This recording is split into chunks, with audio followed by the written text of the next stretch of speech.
Halo semuanya, kali ini kita akan membahas kehidupan masyarakat pada masa praaksara dan zaman logam di Indonesia, mulai dari cara hidup, budaya, hingga perkembangan teknologi yang mereka miliki. Nah, sebelumnya, perkenalkan, namaku Rachel dari kelas 10-2 nomor presentasi 4. Dan perkenalkan, aku Leon dari 10 tuh nomor presensi 27. Masa praaksara adalah periode sebelum manusia mengenal tulisan. Terdiri dari zaman batu, zaman logam. Pada zaman batu, manusia mengalami 3 tahap budaya. Pertama, Paleolitikum.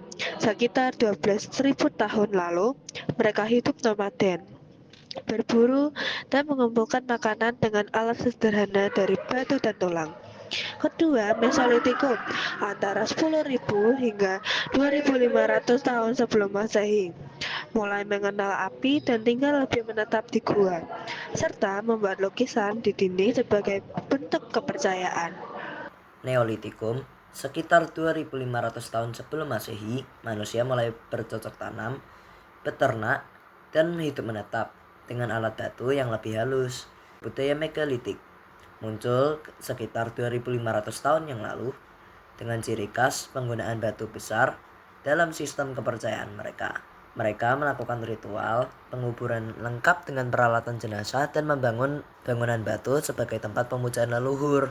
Beberapa peninggalannya adalah sarkofagus, waruga, dolmen, dan menhir. Kepercayaan animisme dan dinamisme sangat kuat pada masa ini. Zaman logam. Masyarakat memasuki zaman logam setelah zaman batu berakhir. Di Indonesia, zaman logam terbagi menjadi zaman perunggu dan besi. Teknologi logam dibawa bangsa Teutono Melayu dari Cina Selatan sekitar tahun 311 Masehi. Mereka menggunakan dua teknik utama dalam pembuatan alat logam, yaitu teknik cetak lilin hilang dan cetakan dua bagian. Hasil kebudayaan zaman logam meliputi nekara atau gong perunggu yang berfungsi sebagai alat perang, pemanggil hujan, dan bekal kubur. Kapak perunggu serta berbagai alat besi seperti mata kapak, pisau, pedang, dan cangkul.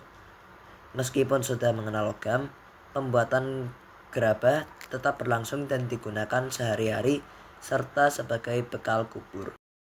Nah teman-teman, itu saja untuk video kali ini. Semoga video kali ini dapat bermanfaat bagi kita semua. Sekian dari kami, terima kasih.